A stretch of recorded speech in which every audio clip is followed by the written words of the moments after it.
In November, Anne-Marie Trevelyan quit the government over Theresa May's Brexit deal. And in her resignation letter, she raised concerns about the Irish backstop and also the fishing industry. And we're pleased to say that she joins us now. Thank you very much for being with us. So has the Christmas break made you change your mind? I'm afraid it hasn't, no. There's been no change to the withdrawal agreement documentation or indeed to the political declaration documentation, so my view still stands at the moment. It just isn't something that, as a Brexiteer and someone who believes that we must respect the will of the people through that referendum order that we were given, this doesn't do that. As someone who's quite plugged into, the Conservative benches, do you have any indication that people are changing their minds? No, not really. It's been really interesting, actually. We've all, chat over Christmas and, keep trying to get our heads around it. We all of us want to leave on the 29th of March with a deal, or the framework for sorting out the logistics over a transition period, if we possibly can. So a no deal is not something you'd like to see? Well, I'd rather not, but I'm also very focused on making sure that preparedness is actually in place. That's been one of the challenges I've been pushing the Prime Minister for a while now, both publicly and privately, to say, are you sure that everything's in place? Because the challenge I get coming back from my constituents, be it the fishing community, as you mentioned, the farming community, small businesses. My constituency has no big Jaguar Land Rover companies. It has lots of small businesses, some of whom trade with the EU. The question is it ready? And they're saying to me, well, we don't know, it's all I know. So no deal's just really scary. But actually, and as some of the civil service articles written recently have shown, the civil service, the best in the world, ours, is preparing. I think the challenge we've got is that the Prime Minister has been slow to make sure that businesses know, to try and reduce that fear and anxiety, knowing that, much like the Millennium Bug crisis, you probably weren't, old enough to remember, but I do, the world was going to end, everything was going to stop. Get you anywhere. I try. But the reality is that, the civil service is prepared, and all that can be put in place will be, and businesses need to know that. So I think that's a critical part of, once we get through this week's, noise and fireworks, to actually make sure that businesses do know what's what if they are having EU relationships now. At the same time, though, you're somebody who backed Brexit. We just heard from Chris Grayling, the Transport Secretary, who made the point that if you don't back the Prime Minister's deal, then there is a concern among many people who supported leave that Brexit might not happen, or it will be much, much softer than you would like it to be. I mean, is that not something that you're concerned about?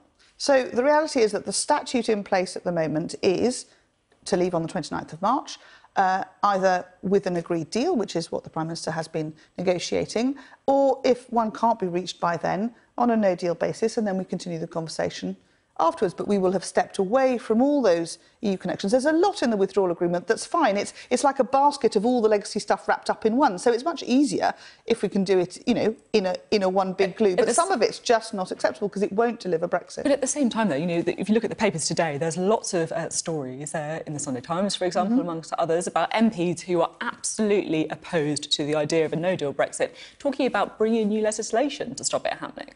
Well, that is a great challenge, and some of the, the activity we've seen this week in Parliament with, trying to so dramatically change how Parliament works that everything becomes completely unstable is indeed, as the Prime Minister says herself, into unprecedented and uncharted territory.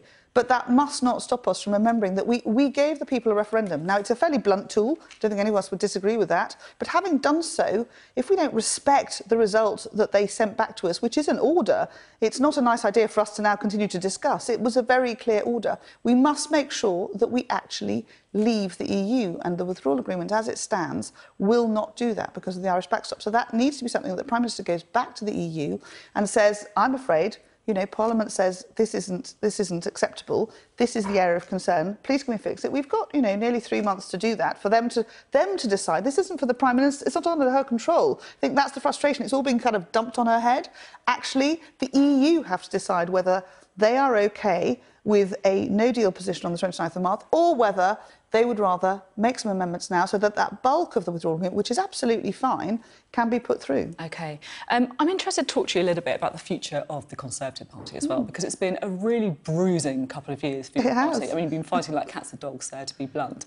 You've spoken before about worries about young voters being switched off from the Conservatives, and even saying that your own son might not vote for you. Well, no one ever let me finish that sentence. Go on, then, I'll let you finish it. Are you still worried that he might not vote for you? Well, I think probably he he would. He can now vote. The problem at the time was he was a few days off being able to vote in the 2017 election. The finish of that sentence was because I'm probably not right-wing enough for him. Oh, interesting. But of course that wasn't chosen. But it's a really interesting website. There are an extraordinary number of incredibly focused young people interested in politics. I think the challenge they've had is to try to get to grips. They're arriving into politics at this monumental point, and at this point where we're using a tool that is, used very, very rarely, perhaps just as well, the referendum, and trying to understand what it means. So if having used a referendum, which is a direct order rather than normal politics, which is you elect your MP and then you let them, make their judgment, and if you don't like the way they make judgments, you chuck them out the next time round.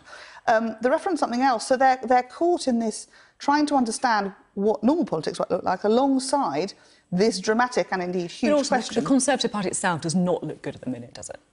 Well, I think all parties are on a state of huge flux. The Labour Party is equally, split in the way, it's trying to find how it goes forwards with a very hard left core sitting on the front bench, and all, those who have been, if you like, the wisdom and the experience of the Labour Party for the last 30 years sitting behind them on the backbenches. I think that's in both cases, and maybe it reflects, the fact that having a referendum generates huge political energy, and we must make sure that we harness it carefully and that it goes forwards so that our country can do as well as it can. OK, thank you very much.